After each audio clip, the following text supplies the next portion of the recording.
So we're looking at Chapter 5, Section 1, Solving Inequalities by Addition and Subtraction today. And as our introduction, we want to look at how and why we actually learn this stuff. So the data shows in the table that the recommended daily allowance of calories for girls 11 to 14 years old is less than that for girls 15 to 18 years old. That's what we're looking at in the data table. And as we can see, 1845 is definitely less than 2110. And that's why underneath we see this. If we really want to think about this and we want to use this to figure out why, how we use inequalities while we do addition and subtraction, we're going to take a look at the question or the statement posed below. So if a 13-year-old girl and a 16-year-old girl, notice they're both in different categories, each eat 150 more calories in a day than is suggested, the 16-year-old girl will still eat more calories. So that should make sense because we're starting at a lower number for the younger girls, starting at a higher number for the older girls. And what we see is this, that if we add 150 to both sides, because they're saying 150 more, recognizing the words in the word problem, if they both eat 150 more, we end up on the left side with 1995, and we end up on the right side with 2260. It should be clear that 2260 is greater than 1995, or we can say this another way, that 1995 is less than 2260. Here are some questions to think about. Please pause the video while you think about these questions and try to answer them.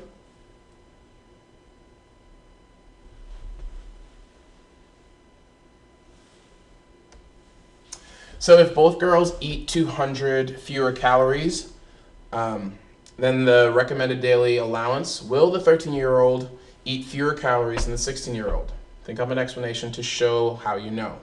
So it should make sense to you that just like when we were adding on both sides, subtracting on both sides should work the same way.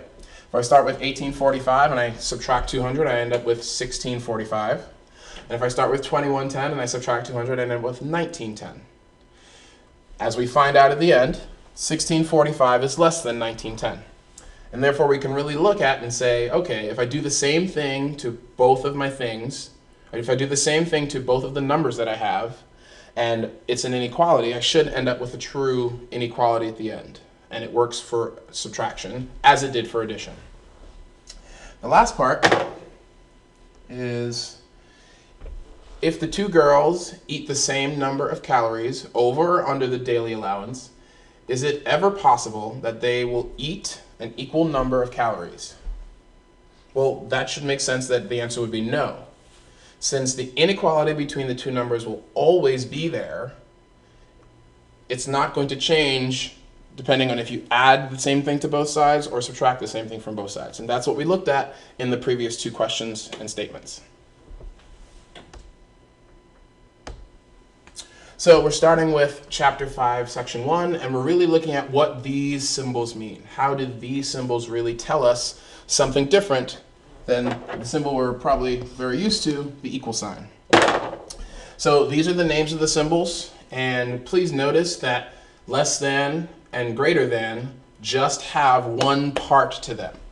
Please notice that less than or equal to, the or means either part can be true. So you can be less than something or equal to it, and greater than or equal to has the same thing. You can be greater than something or equal to it. And we represent that by basically the less than symbol and part of our equal sign on the bottom to let us know that there's two parts to it. And basically the greater than sign and part of our equal sign, again, to let us know that there's two things happening. So we're going to start by solving each inequality, and then we're going to graph the solution set on a number line. So the first one we're going to look at is x minus 3 is greater than 7. We do the additive inverse, and please remember what we did in the beginning. If we add the same thing to both sides, our inequality stays exactly the way it was. It stays true. And so now that we want to graph this, the best way or the most efficient way I like to graph this is I put the number that I find, I call that the boundary number, I put that in the middle. And then I just look at what the inequality is saying to me. So it's saying that x is greater than 10. Well, I know that all numbers that are greater than 10 go to the right, but I'm not including 10 in this because it doesn't have an or equal to sign. It doesn't have the line underneath. So I'm going to put an open circle representing here's where the boundary is, but I can't touch it, kind of like an electric fence. And I'm saying all x values that I'm talking about are bigger than 10. I'm going to draw an arrow in the direction of things being bigger than 10. The way that I would write that is I would use my fancy brackets to say group or set. And I would say all numbers greater than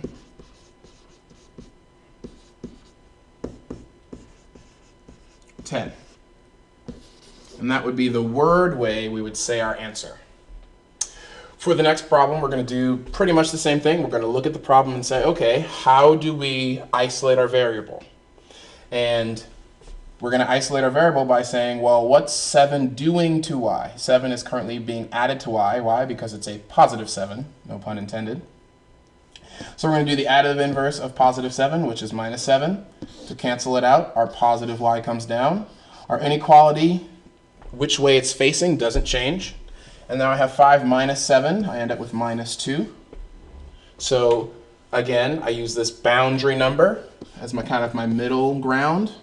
But here's different. While we had an electric fence with less than, this one I actually can touch. This is just a regular fence, as I like to call it. So this one has two parts. There's the or equal to part, which we usually represent by a dot. If I'm equal to you, I'm there.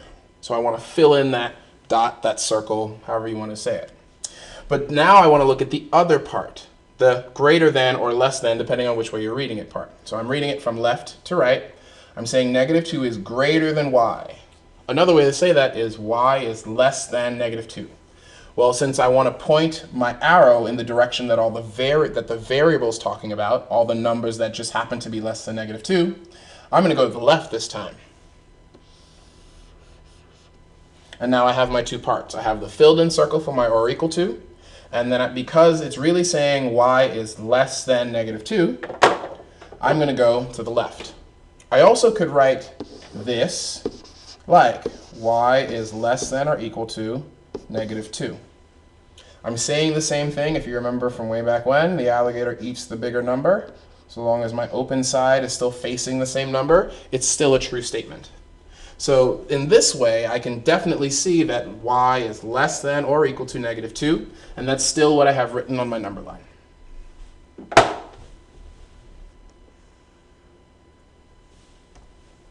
So now we need to really talk about another way of saying this.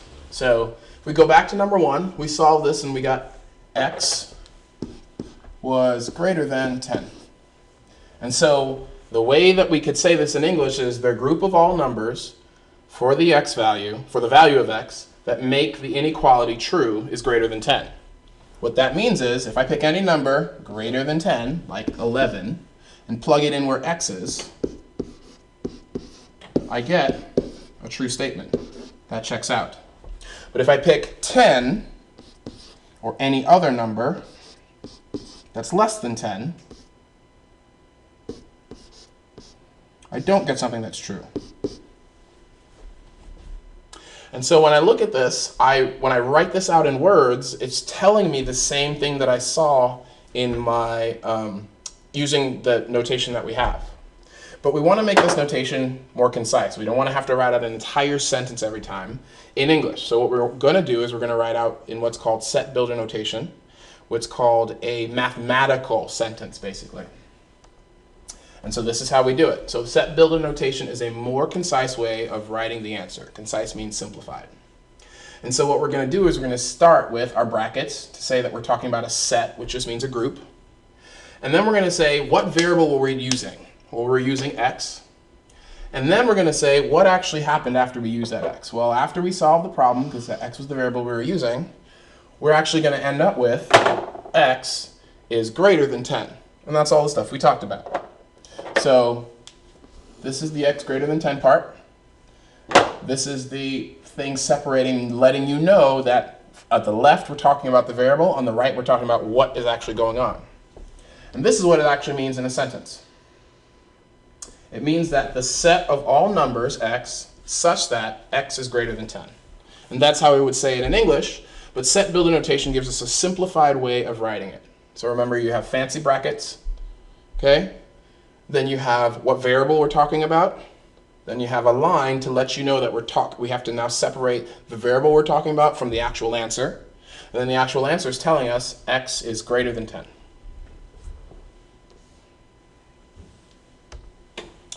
So we're going to continue to solve these inequalities, but now we're going to write more in set builder notation when we find our answer. Okay?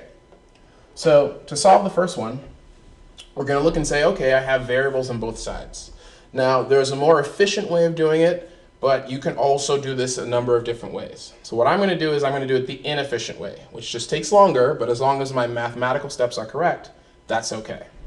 So normally I would want to move my variable from the left to the right to get all my variables together because I have another thing, this 6, on the left side. But since I'm not going to do it the most efficient way, I want to show you that it still works out. So what I'm going to do is I'm going to move my variables to the left, okay, as opposed to moving my variables to the right. So I'm going to subtract 9r from both sides. And when I subtract 9r, the additive inverses always give me 0. And I end up with 8r minus 9r is minus r plus 6. And what really has happened here is I remember my additive inverse, so I always get 0 when I put those together. And because I can't combine my r and my 6 because they are not like terms, I'm left with what I have on the left. But I'm not finished because my variable is not by itself. And so what I'm going to want to do is I'm going to actually move this r back to the right by doing the additive inverse. So I'm going to end up with 6 is less than positive r. Once I have a positive variable that's not at the bottom of a fraction by itself being basically having a coefficient of 1, I know I'm completely finished solving. So I have 6 is less than r. Again, I'm going to put my boundary down. Boundary number is 6. Because there's only less than, I'm going to put a circle either on the number line or right above it. And because we're talking about r being bigger than 6, all numbers that are bigger than 6 go to the right. So I've completed that. And so when I write my answer, I'm going to use my fancy brackets, put r, because that's the variable I'm using, my line, and then I'm going to put in 6 is less than r, close my fancy brackets. So I've used set builder notation to tell what my answer is algebraically, and I've graphed it above. The next thing I'm going to do is I'm going to do the one on the right, but I'm going to try to do this one a little bit more efficiently.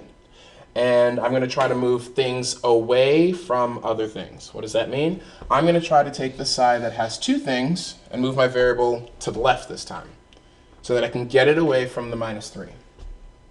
So next what I do is I'm going to subtract 7n. I'm basically using the additive inverse so that I can cancel out. That makes 0. But 0 minus 3 still gives me a minus 3. So don't forget about the minus that was attached to the 3. 8 minus 7 gives you 8 minus 7n gives you n. So 8n minus 7n gives you n. And when I completely simplify both sides, I get 0 minus 3 is minus 3. I end up with n is greater than or equal to minus 3. So again, I put my boundary down. And last time it was an electric fence, so I couldn't touch it, so I needed an open circle. This time it's a closed circle because the or equal to is there. But my boundary is minus 3. So I'm at closed circle. Some of you like to put it on the line, so that's what I'm going to do, just to show you there's multiple ways. And since I'm talking about the variable being bigger than the number, bigger things go to the right. And therefore, that's the way my arrow is going to point. To write this in set builder notation, I use my fancy brackets. Tell you the variable that I used, separate out my answer, and then tell you what my answer is. Close my fancy brackets. And so now I've completely solved this, given an actual answer in set builder notation, and also graphing.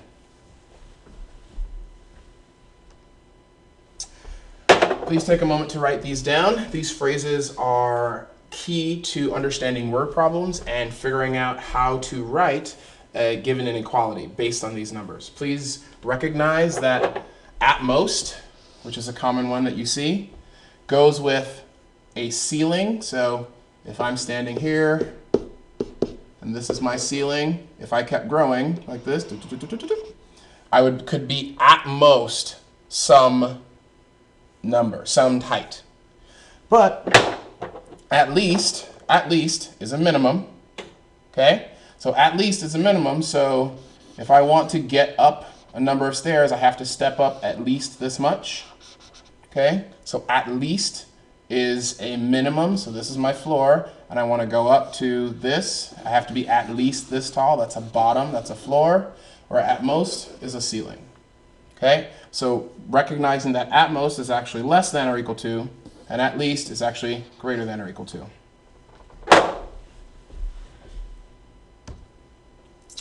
So first we're going to do some word problems, and not word problems, but first we're going to just translate from verbal to algebraic expression. So we need to define what our variable is, and we need to write the inequality and solve the problem. Check your solution also. So first we're going to read the words and try to figure out what they're telling us. So twice a number increased by 4 is at least 10 more than a number. So there's a couple things going on here. So as to not get ourselves confused, we want to look for the is, or the to be verb.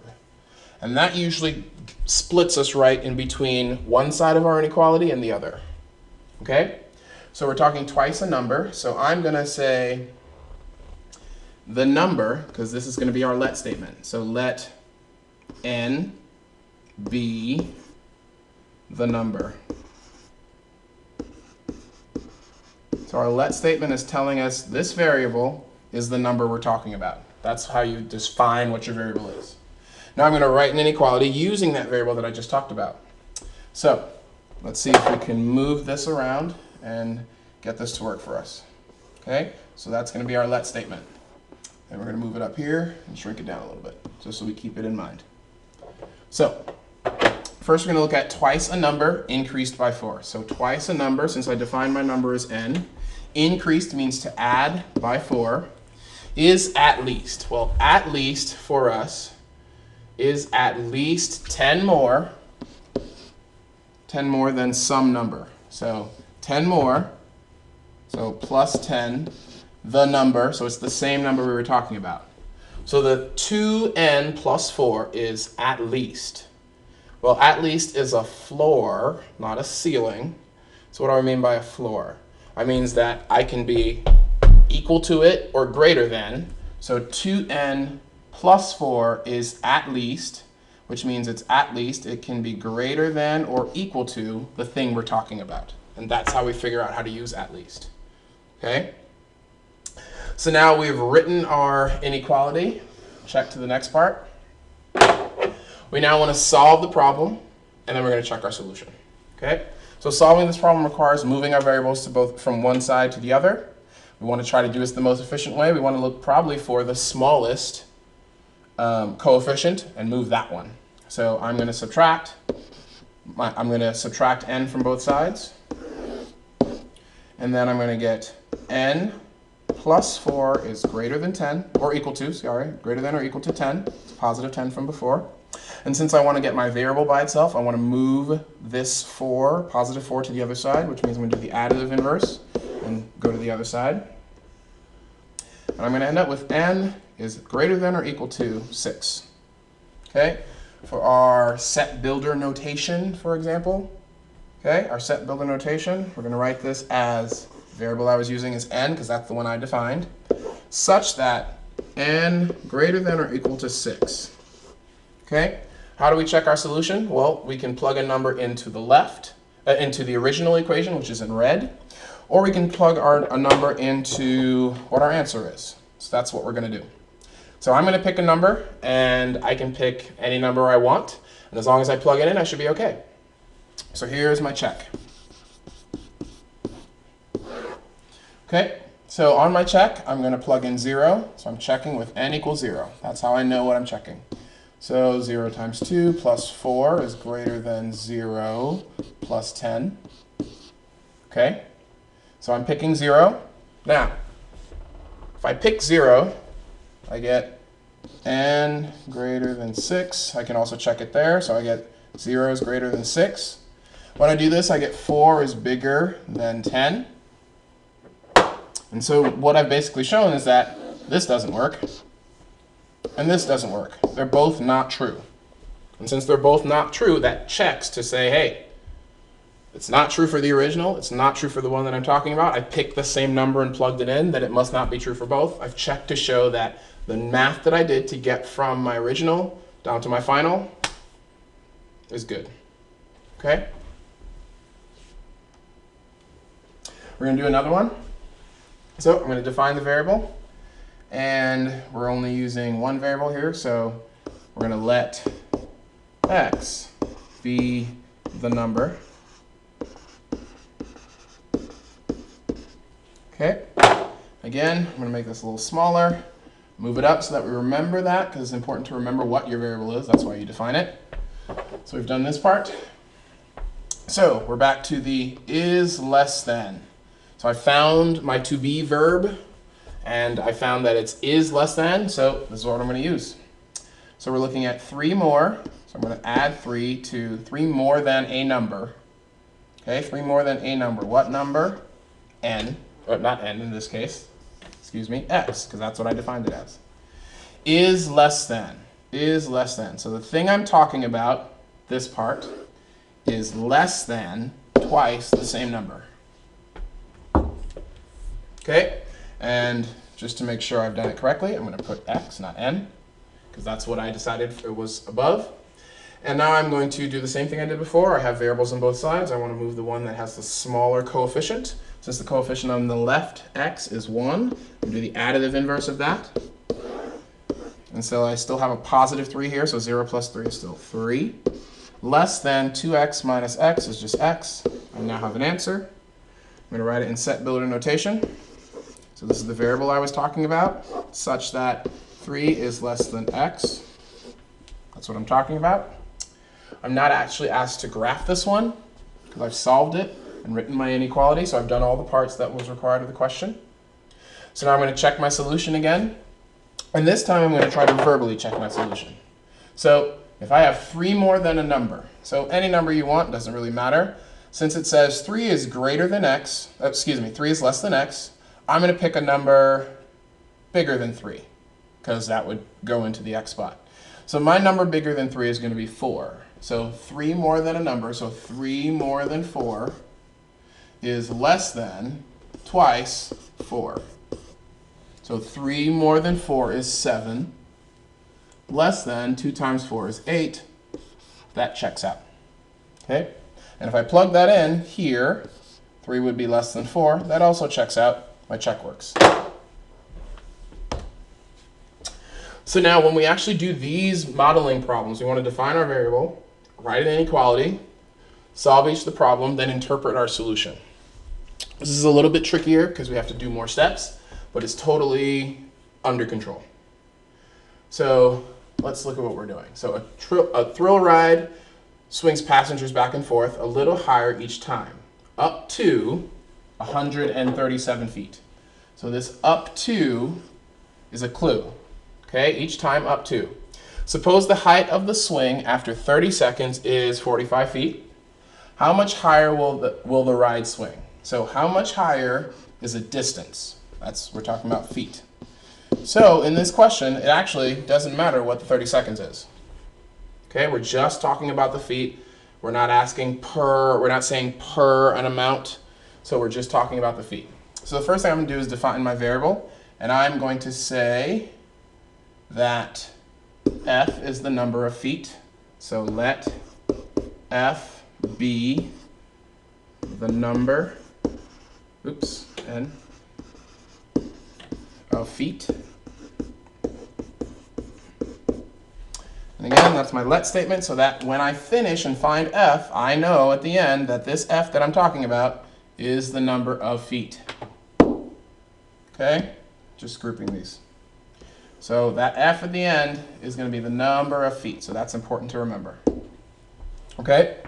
So now, let's look at this. See what we have. Okay? Just to see what we have. So I know that it has to be up to 137. Up to is a ceiling. That's a maximum, so it's a ceiling. So 137 is the maximum I can have. Well, if the maximum I can have is 137, I can be less than or equal to 137. That's how I know that that up to was a clue. And so, since I have already 45 feet, F plus the 45 can be up to, that's what this is telling us, up to 137. And so what I would do is just solve this, and F would be the number of feet. Left, really, is what I need to put that, so that I know when I'm finished what the number of feet is. So I would do the additive inverse.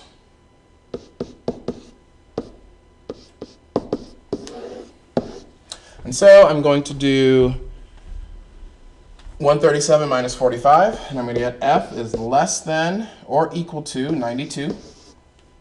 And so what I'm basically saying now is I've defined my variable, I've written my inequality, I've solved the problem. I can write it in set builder notation, which would be fancy brackets. F is the variable I chose, such that F is less than or equal to 92. Okay, now I get to actually interpret. The last part says to interpret. So I'm now going to actually interpret what it is that I have found. And basically, I found 92 feet is the highest this can go. The highest it can go because I've already done 45, excuse me. So 92 feet is the highest this can go. Is the highest amount left. So 92 feet is the highest amount left. I'm already at 45. 92 feet is the highest amount that I can go more than 45 because 137 is my up to, my maximum. So we have another one of these problems. We have Keisha, who's a babysitter, and we're looking at the amount of money that she earns. So we're going to do the same exact things. We're going to read through the problem first. So Keisha is a babysitter at $8 per hour to earn money for a car. So far, she has saved $1,300. The car that Keisha wants to buy costs at least $54.40. How much money does Keisha still need to earn to buy the car? So first, we're going to have to write down, okay, so how much more, okay, how much money, and that's what we're talking about again, how much money does Keisha have to earn to buy the car? So again, because we're just talking about the money and we're not really dependent on the per hour portion, we're just looking at the total cost and how much she's made so far. If they were asking you how many days or how many hours will it take her to earn, then this per hour portion becomes important. But right now they're just saying we have 1,300, we're going to 54.40. How much more is it going to take us to get there? So I'm going to put down M for money. So let M be the amount left, or the amount she has to make, or the amount that she needs, okay? And the amount that she needs. And so I've let M, I've basically put the let statement on my variable, shrink that down just to remember what it is when I'm finished. And now I'm going to write down what we have. So we're back to this at least word again. And so at least is a minimum. It's a floor. So you can be that or more than that. You can be at least 5 feet, but you can be 6 feet and still make that true. So at least, this is going to be a minimum. So 54.40 is actually going to be less than or equal to.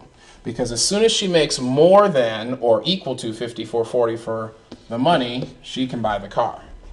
Well, since M is the amount of money left, plus the 1,300 that she currently has, okay, or the amount of money that she needs, this basically says as soon as this left side becomes greater than or equal to 54.40, she can buy the car. And so in order to solve, I'm going to use my additive inverse. And when I do the additive inverse, I'm going to end up with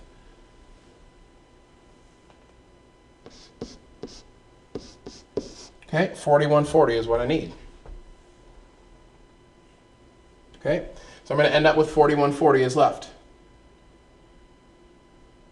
And so now I can actually say what this means. So I've defined my variable, I've written my inequality, I've solved the problem. If I write this in set building notation, fancy bracket, m is my variable I've chosen, such that m is greater than or equal to 4140. And what I found is that Keisha needs $4140 or $4,140 or more to buy her car. And that's buy, B-U-Y.